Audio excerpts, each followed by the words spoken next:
Chapter 2. Do you want to know the truth?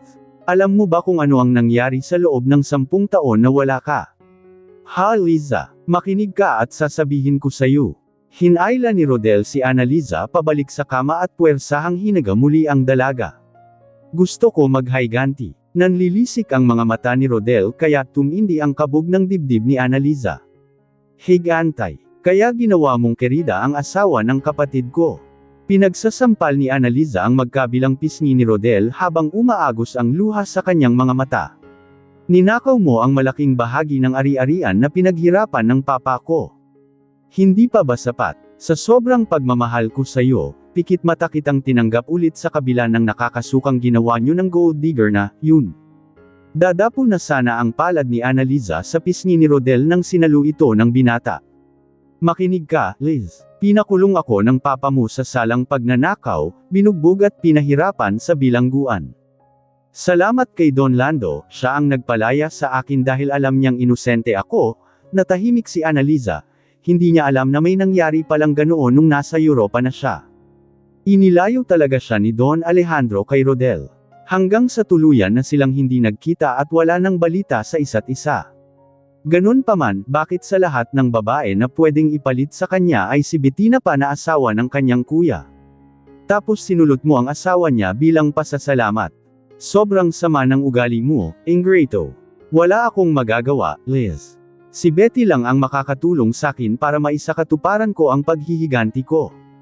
Kailangan ko siya para mapasok ang legal affairs niyong mga Montero. Isa pa, hindi deserve ng kuya mo ang babaeng gaya ni Betty. Inilapit ni Rodel ang mukha niya sa mukha ni Annaliza at hinalikan ang mapupulang labi nito. What Bettina and I had were pure lies, deception, just for revenge. Aaminin ko, natukso rin ako. I'm still a man, Liz. Longing for the love of my life who left me, tinapon ako na parang basura, sinserong bulong ni Rodel sa tenga ni Annaliza matapos itong halikan ng marubdob. Ramdam ni Annaliza ang bigat at sama ng loob ng dating nobya. Pero, Liz, I swear, ikaw lang. Sa'yo lang umikot ang mundo ko. Muling dama po ang mga labi ni Rodel sa mga labi ni Annaliza. Pinaramdam niya sa dalaga kung gaano siya nang ulila sa mga halik nito. Ngunit muling bumalik sa alaala niya ang mga pagpapahirap sa kanya ni Don Alejandro pati na rin ang kani-kanina lang na ginawa ni Annaliza ang pagtanggap ng kasal mula sa anak ng mayor. Halos 10 taon siyang nagtiis, naghintay, umasa, at muling nanuyo pagkatapos ay ipagpapalit lang pala siya sa isang lalaking ngayon lang niya nakita.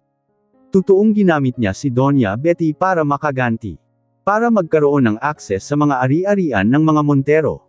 Pero lahat ng yun ay ginawa niya para kay Annaliza. Binili niya sa legal na paraan ang malaking porsyento ng mga ari-arian ng mga Montero.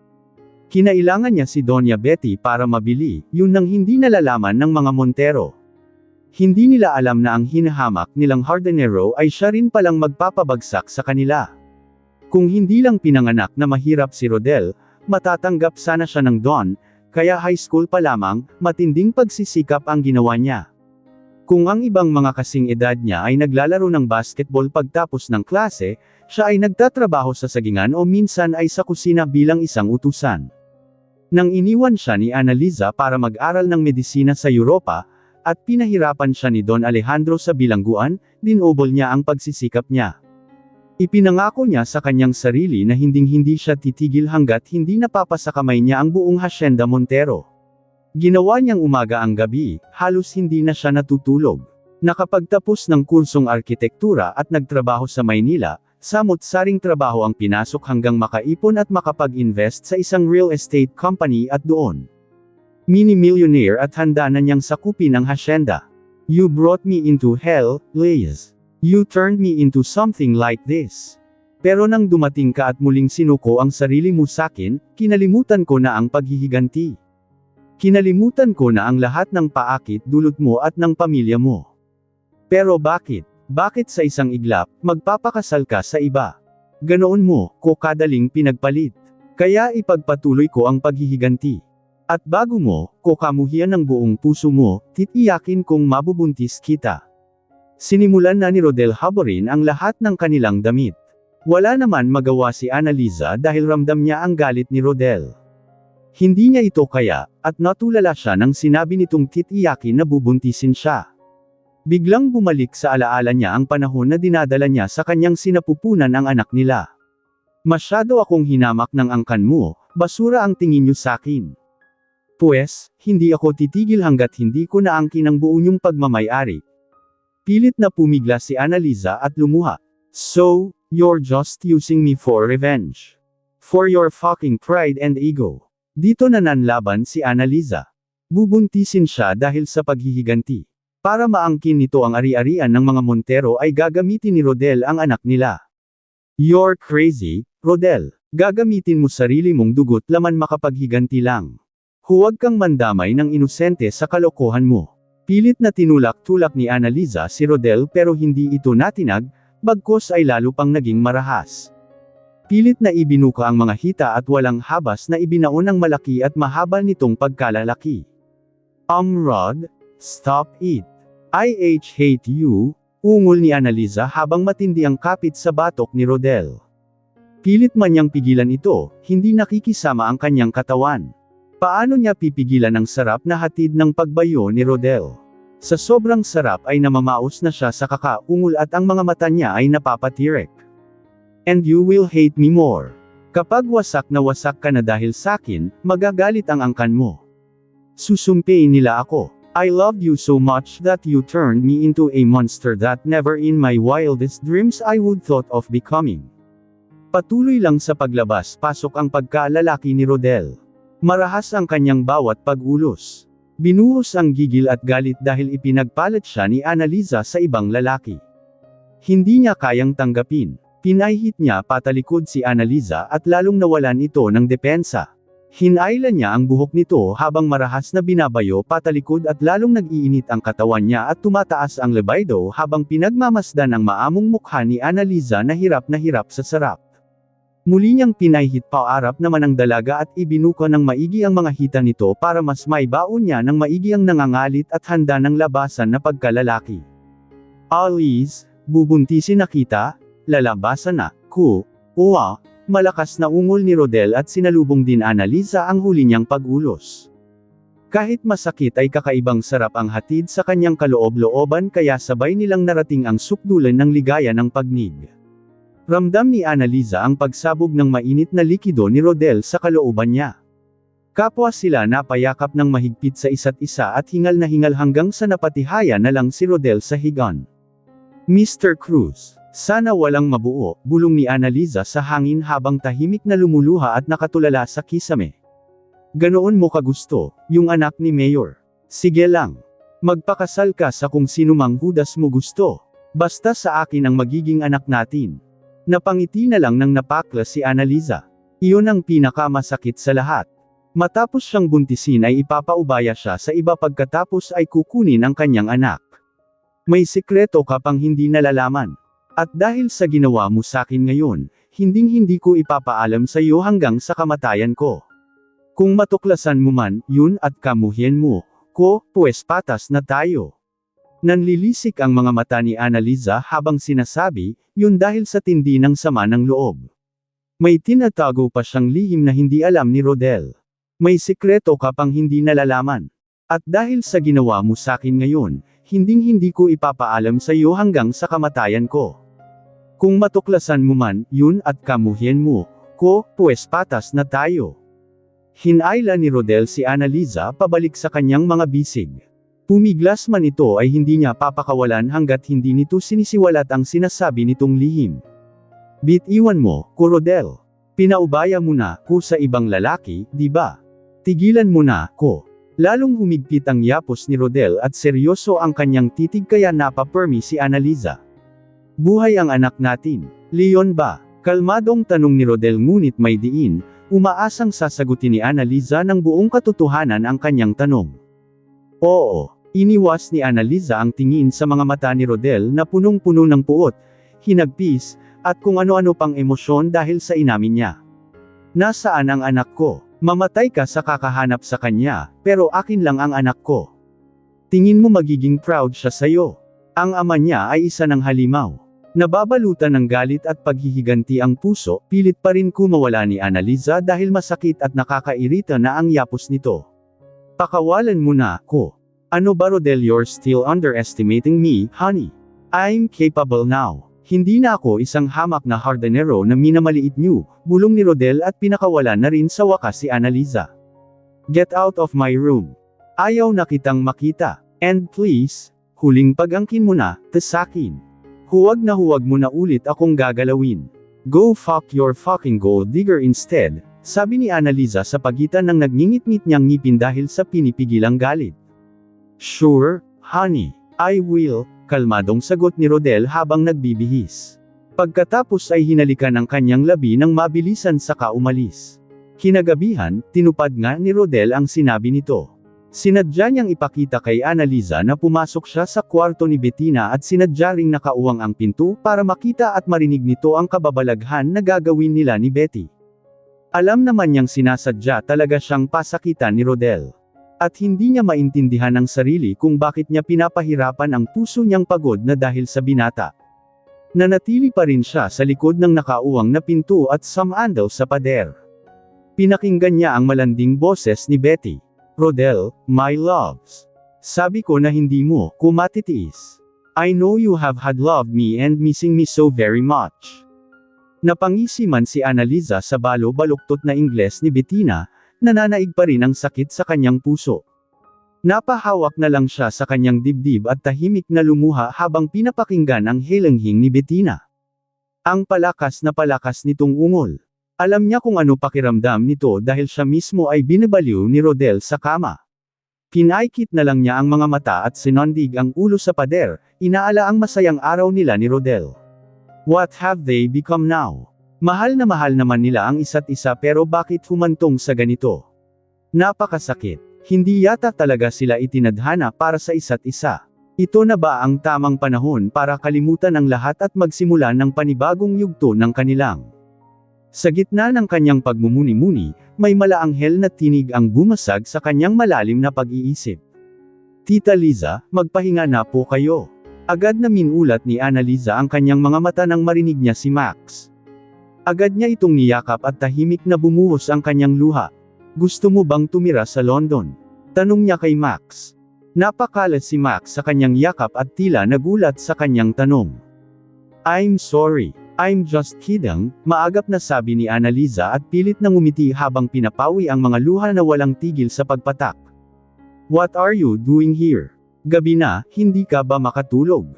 Dahan-daang sinara ni Annalisa ang pinto para hindi makita at marinig ni Max ang ginagawa ng dalawa doon sa loob ng kwarto ni Bettina. Ngumiti ng tipid si Max.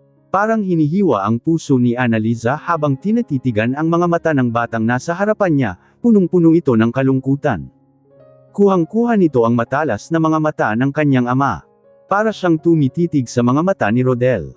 Namimiss ko po ang inay ko, tabi kasi kami matulog nun, sabi ni Max sa malungkot na tinig.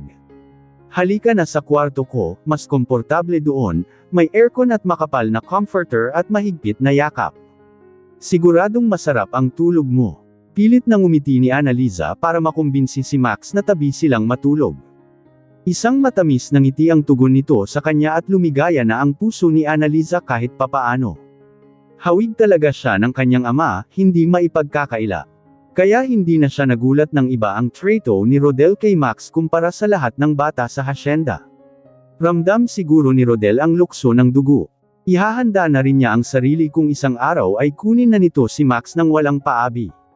Kinabukasan, abala si Annalisa sa pag-asikaso kay Max. Ngayon siya nagpapakaina. Hindi pa naman huli ang lahat para bumawi. Mauunawaan din ni Max lahat pero hindi pa ito ang tamang pagkakataon para malaman niya ang katotohanan sa kanyang pagkatao. Masyado pa itong bata para maintindihan ang naging sitwasyon ng mga magulang niya. Kukuhain muna ni Annalisa ang tiwala at loob ni Max bago niya ipagtapat ang lahat-lahat. Nasa sabik na siyang ipaalam dito na siya ang tunay nitong ina. Matapos ang almusal, nagpaalam sina Max at Ivan, kasama si Lori na pupunta ng bayan para mamili ng gamit sa paaralan. Magpapasuka na kasi sa susunod na buwan. Gustuhin man sumama ni Annalisa ay may appointment siya sa kanyang abogado mamayang hapon. Mukhang masaya naman ang dalawang binatilyo dahil kasama nila si Lori na mamamasyal at hindi na siya kailangan. Nagpabaon na lang siya ng malaking halaga para bilhin nila kung anuman ang gusto nilang bilhin at kainin. Walang mapagsidlan ng tuwa si Max at hindi na napigilan pang halikan si Annalisa sa pisngi para magpasalamat. Pilit na pinigilan ni Annalisa ang pagpatak ng kanyang luha. Kulang pa ang lahat ng material na bagay na maibibigay niya para punan ang pagkukulang niya bilang isang ina. Alas 10 ng umaga, naisipan ni Annalisa na maligo sa ilog. Nagdala siya ng basket laman ng mga bake niyang empanada. Magpipiknik siya mag-isa. Hindi niya alam ay kanina pa siya sinusundan ni Rodel. Habang naglalakad siya papuntang ilog, may humablot ng tangan-tangan niyang basket na nakasukbit sa kanyang pulsuhan. Napatili siya sa gulat sa pag-aakalang mandar ambong ang damagat sa kanyang basket. Rodel, hiyaw niya habang nakasalubong ang kilay samantalang isang mapanlokong ngiti lang ang tugon ni Rodel. Nakasimpleng damit lang ito at sombrero. Mak ng ganadong asarin siya. Naalala niya noong nasa high school pa sila, ganyan na ganyan kung paano magpapansin si Rodel sa tuwing nilalamang siya. Ayaw na niyang alalahanin pa ang nakararaan kaya binilisan niya ang hakbang. Mas lalong binilisan ni Rodel ang paglakad at hinablot ang kamay niya. Aangal na sana siya ngunit hinawakan nito ang kamay niya na parang gaya noong bata-bata pa sila. Lihim na nagagalak ang puso ni Annalisa dahil sa mahabang panahon, ngayon niya lang ulit nakita ang mamahaling ngiti ni Rodel. Pagdating nila sa ilog, para silang mga bata na agad naghubad ng damit tanging pangligo sa ilog ang suot. Agad na nagtampisaw. Lamusong din sila sa bandang malalim, ay naalaya ni Rodel si Annalisa. Asahan ng magdidikit ang kanilang mga balat at mapapalapit sila sa isa't isa. Nauna nang yamakap si Annalisa at banayad na hinagkan siya ni Rodel. Rod, may ginawa akong empanada. Tanging halik sa noo ang sagot ni Rodel. Paborito kasi niya ito. At lagi siyang binabaunan noon sa eskwela ni Annalisa ng empanada na siya mismo ang may gawa. Umahan na sila sa tubig at kumain. Sa susunod, bawal ka nang maligo dito mag-isa. Lalo pat ganyan ang suot mo, sabi ni Rodel habang titig na titig sa wet look ni Annalisa. Nakaputing blusa lang kasi ito na manipis at kitang-kita ang hubog ng katawan. Nakakataas ng libido. Fine, boss, sarkastikong sagot ni Annalisa. Pagtapos nilang kumain ay nagpahinga sila sa ilalim ng kalachuchi at samandal doon. Pinagmasdan ang payapang ilog. Hinawakan ni Rodel ang kamay ni Annalisa. Ayaw mo ba ng ganitong buhay? Yung payapa lang. Mas gusto mo talaga makasal sa mas bata. Anak ng tropo. Kaysa naman maging kabit ng isang social climber. Mas nanaisin ko na siguro yung sinabi mo. Napangisi si Rodel, si Betty kasi ang tinutukoy nito. Paano kung sa huling pagkakataon ipaglaban kita? Kasi mahal na mahal pa rin kita, na pangiti na lang si Annalisa ng tipid at ibinaling ang tingin sa malayo. Gawin mo na lang, Rod. Huwag mo na, kung paasahin. Kapwa sila natahimik. Dinaman na lang ang sariwang simoy ng hangin. Ilang sandaling walang nagsalita at si Rodel na rin ang bumasag ng katahimikan. Kailan mo balak ipakilala si Max sa akin? O may balak ka pa ba? Napatingin bigla si Annalisa sa mukha ni Rodel. Tumutulo ang luha nito at punong-puno ng kalungkutan ang mga mata. Alam na nga ni Rodel na anak niya si Max. Halata naman. Kapag pinakasalan mo na, nahihiyang sambit ni Annalisa. Napaigtad si Rodel sa kinauupuan at agad na idinikit ang sarili kay Annalisa na namumula ang pisngi. Tumitig ng maigi sa mga mata nito na waring tinitiyak kung seryoso ba ito sa kanyang sinabi. Ngayong araw pwedeng-pwede mo na pala ipagtapat sa kanya, nihampa tuloy ni Annalisa si Rodel sa balikat. Rodel, nagbibiro ka lang, never been so serious as this before in my entire life. Huwag na natin pahirapan pa mga sarili natin, Liz, let's get married. Hinawakan ni Rodel ang mga kamay ni Annalisa at hinintay ang sagot ng dalaga. Napangunahan na ito ng tuwa at luha kaya wala na itong masabi pa kundi tango na lang ng paulit-ulit. Nanginginig ang buong katawan nito at bumuhos na ang luha. Kinuha ni Rodel ang cellphone niya at tinawagan ang kaibigang alkalde ng kabilang bayan para kuning solemnizing officer. Yayanapan, espesyal ang ganitong uri ng kasal, mabilisan, saka naaayusin ang mga papeles, uunahin muna ang seremonyas. Agad na hinayla ni Rodel si Annalisa pauwi ng hasyenda. Honey, forgive me if it was too sudden. I just can't wait any longer for you to be my wife. Saka ko na ibibuhos ang yaman ko sa church wedding natin. Sa ngayon, pagtiyagaan mo muna ang kaya ko. Tanging tangulang ang sagot ni Annalisa dahil maski man siya ay sabik na sabik na. Hindi na mahalaga ang wedding gown, at kung ano-ano pang bonggang seremonya. Ang mahalaga ay legal silang ikakasal ni Rodel. Ilang oras lang ang paghahanda nila at dumating na rin ang magkakasal. Simple at elegante white dress lang ang suot ni Annalisa habang si Rodel ay gwapong-gwapo sa suot nitong white long sleeves at black pants. First time makita ni Annalisa na naka-brush up ang buhok nito. Si Don Lando ang kanilang witness at si Fernan na kanang kamay nito. Isang simpleng salo-salo sa buong hasyenda at plantasyon ang handa nila. Sobrang bilis ng seremonyas, tumagal lamang ng 1 oras. Dineklara na sila bilang Mr. and Mrs. Cruz. Kinahapunan, excited na si Rodel na makita si Max. Gusto niya itong supresahin kaya siya na ang nagpresenta kay Annalisa na manunundo sa bayan. Naiwan si Annalisa para sa appointment niya sa abogado at isasabay na rin niya ang paglalakad ng matrimonial documents nila. Gabi na pero hindi pa rin nakakauwi sila Rodel. Kakaibang kutob ang dumadagandong sa dibdib ni Annalisa. Maya-maya ay tumunog ang cellphone niya at si Manay Lorna ang nakausap niya. Hingal na hingal ito at hindi mapakali. Senyorita, huwag po kayong mabibigla pero, kailangan niyong pumunta rito sa hospital, si Rodel na baril. Panipi. Senyorita, huwag po kayong mabibigla pero, kailangan niyong pumunta rito sa hospital, si Rodel na baril. Halos mahimatay si Annalisa nang matanggap niya ang masamang balita galing kay Manay Loma. Nabaril daw si Rodel. Agad na pumunta si Annalisa sa hospital na pinagdalhan sa mister niyang si Rodel. Wala pang 1 araw nang sila ay ikasal at heto nanganganib na siyang mabiyuda. Winasiwas niya ang ulo upang maalis sa kanyang isipan ang ganoong isipin. Halos mawalan na siya ng ulirat habang iniisip kung ano ang kalagayan ni Rodel. Kung kailan naayos na ang mga gusot sa pagitan nila, saka naman ito nangyari. Napakalupit naman ng tadhana sa kanila. Bakit ayaw silang maging maligaya? Panay tulo ang luha niya habang papalapit sa emergency room.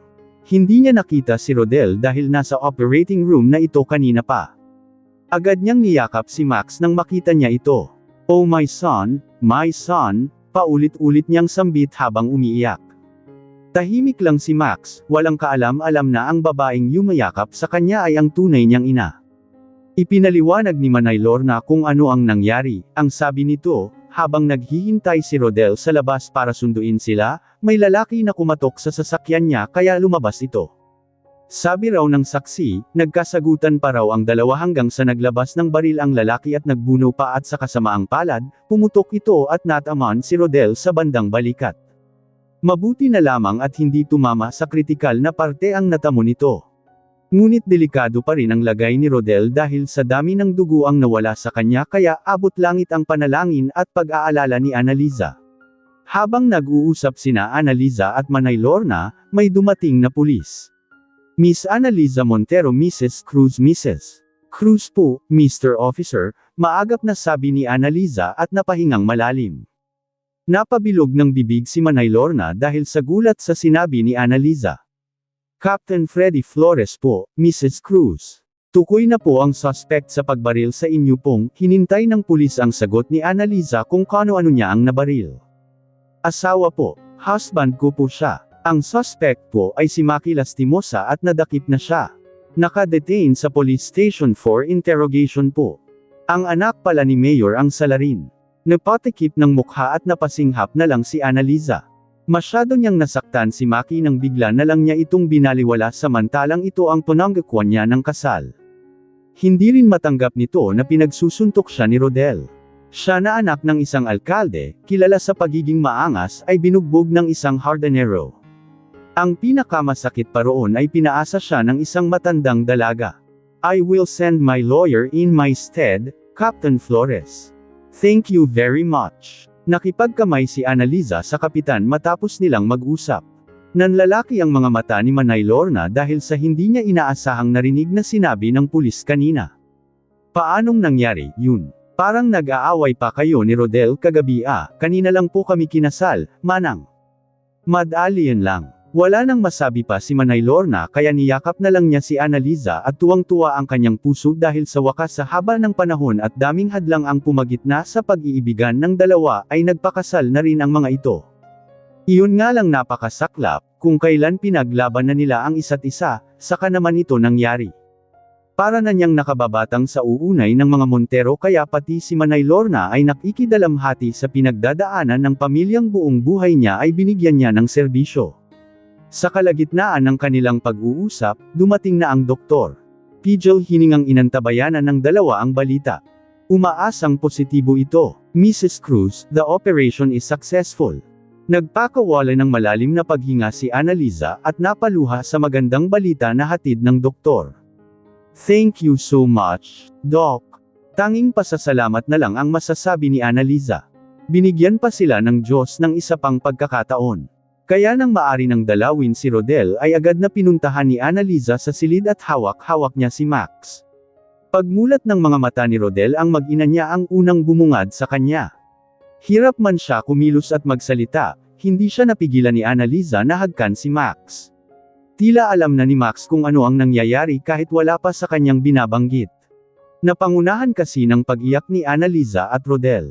Rodel, meet your son, our son, Max Lorenzo Montero Cruz. Inilagay ni Annaliza ang kamay ni Max sa kanang kamay ni Rodel, yung walang benda para maghawak kamay silang mag-ama. Ang anak ko, kasing pogi ko, biro ni Rodel kahit pamahapdi ang kanyang opera. Matalino rin siya at mabait. Mabuti at nagmana sa akin, biro naman ni Annaliza habang lumuluha. Ipinagmamalaki nila ang kanilang anak. Ibinaling niya ang tingin kay Max. Anak, siya ang totoo mong ama, si Architect Rodel Cruz.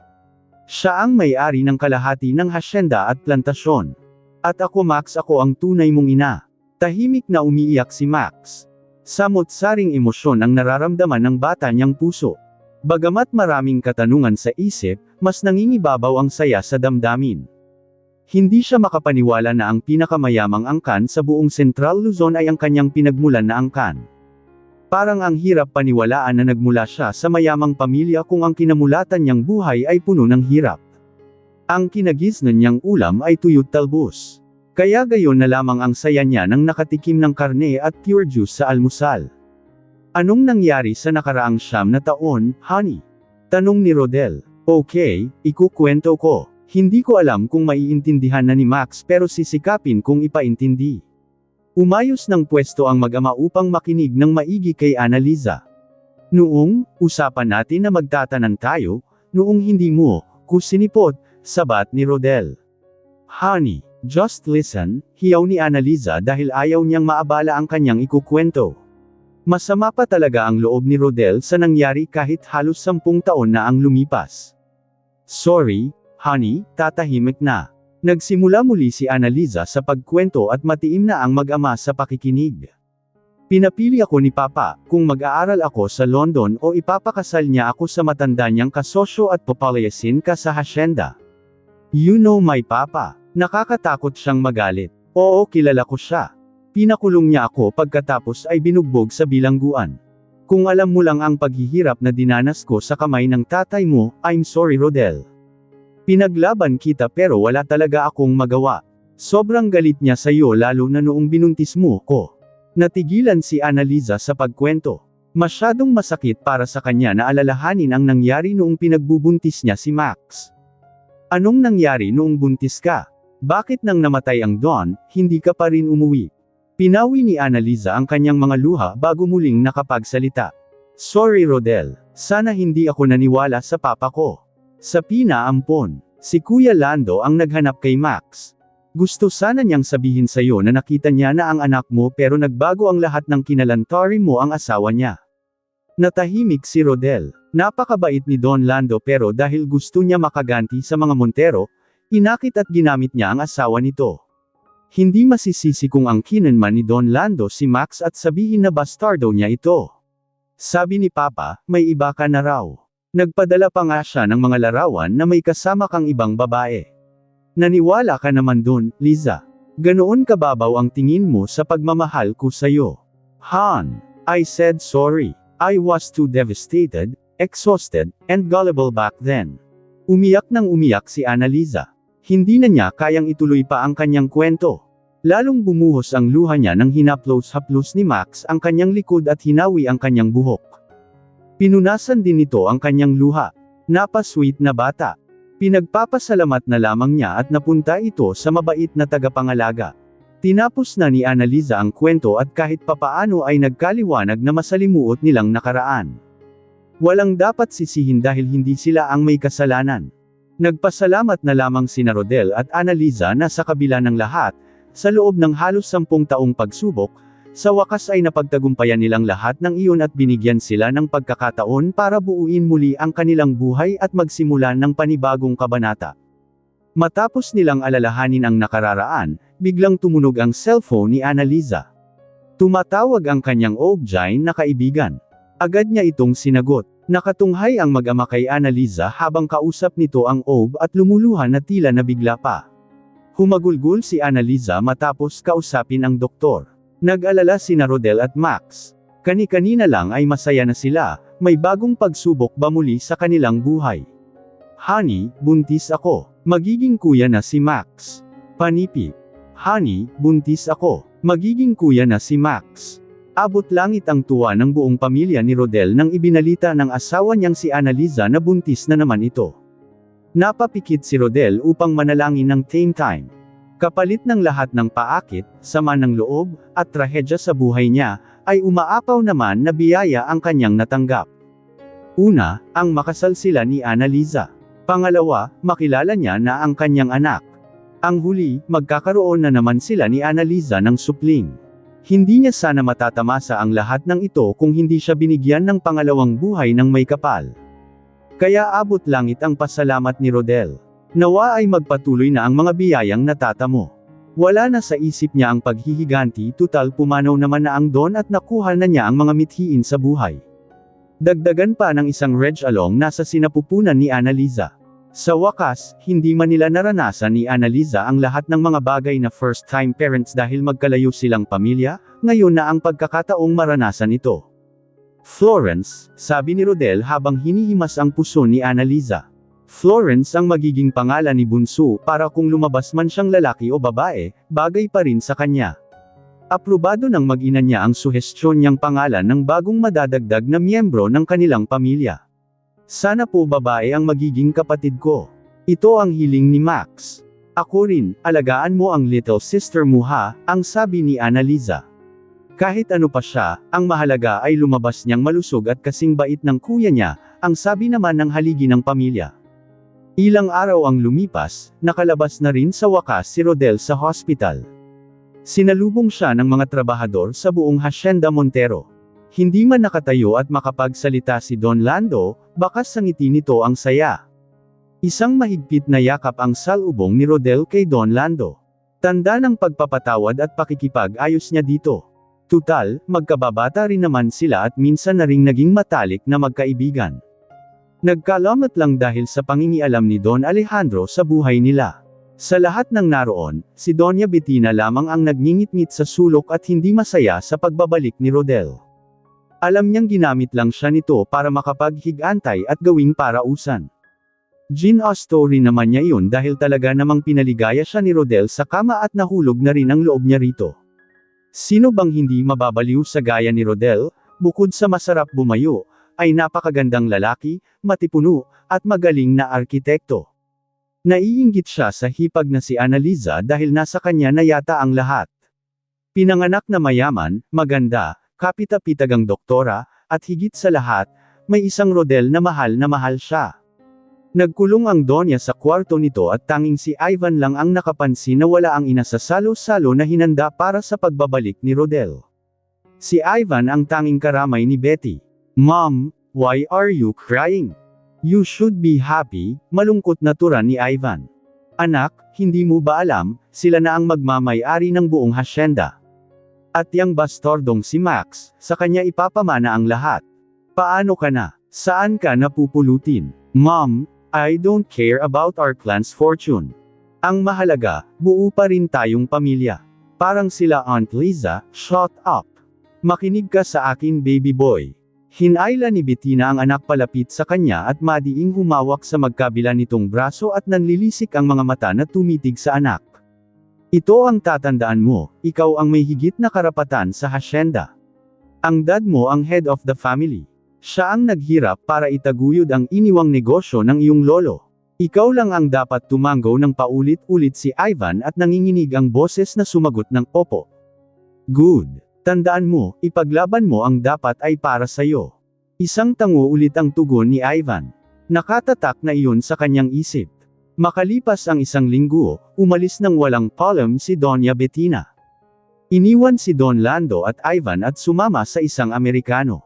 Marahil sa Amerika ito nagtungo. Sobrang sama ng loob ang naramdaman ni Ivan. Pakiramdam niya ay hindi siya mahal ng Donya. Bakit ganoon kadaling iwan siya at ipagpalit? Wala lang ba talaga siya? Hindi ba siya mahalaga? Ngayon niya kailangan ng isang ina dahil ang ama niya isa ng baldado. Mabuti pa ang pinsan niyang si Max, bukod sa buo na ang pamilya, mahal na mahal pa siya ng mga magulang niya. Laging binibigyan ng mamahaling gamit, laruan, nilulutuan ng masarap na pagkain ng mga magulang kahit na hindi niya sabihin. Nakakainggit talaga ang atensyon, pagmamahal, at pag-aalaga na ibinibigay sa kanya. Samantalang siya ang herdero ng mga Montero, dapat siya ang mas higit. Iyon kasi ang itinanam sa puso't isipan niya ng kanyang ina. Pasukan na, at silang tatlo nila Lori at Max ay magkaklase. Nasa ika-5 baitang na sila. Sabay-sabay silang pumasok sa paaralan. Kapwa kinakabahan sa unang araw ng klase. Lalo na si Max dahil lahat sa kanya ay bago. Bagong paaralan, bagong kamag-aral, lahat ay bago. Umpisa pa lang ng araw, nais na agad ni Ivan na maungusan ang pinsang si Max. Magkatabi sana sa upuan si Lori at Max, ngunit inunahan niya nang umupo sa uupuan sana ni Max na katabi ni Lori. Wala namang magawa si Max kundi ang umupo sa likuran dahil iyon na lang ang tanging upuan. Katabi ng basurahan sa unang hilera. Isa-isang nagpakilala ang mga mag-aaral sa pangkat na yun. Si Lori ang nauna sa kanilang magpakilala. Magandang araw, Ginang Paz, at mga giliw na kaklase, ako nga pala si Lori Ann Sanchez, 9 na taong gulang, maaari niyo akong tawaging Lori bilang aking palayaw. Nakatira sa Hacienda Montero Hoy, yaman. Wow, Senyorita. Samot-saring hiyawan ang dumagundong sa buong silid-aralan nila nang sabihin iyon ni Lori. But wait, sa kusina lang ng mga Montero. Sampad lang ako doon, dagdag ni Lori at humalaklak. Nagsitawanan din ang buong klase. Maraming kalalakihan na kaklase nila ang masigabong nagpalakpakan matapos magpakilala ni Lori. Sikat si Lori sa buong eskwelahan dahil siya ay mabait, palakaibigan, at siya ang pinakamaganda sa buong paaralan. Sumunod naman na nagpakilala si Ivan. Nakatayo pa lang siya sa harapan ay nagpalakpakan na agad ang lahat kahit wala pa siyang sabihin. Kilala siya ng lahat at pati na ng mga guro at punong guro. Sino na ang hindi nakakakilala sa pinakamayaman sa buong Central Luzon?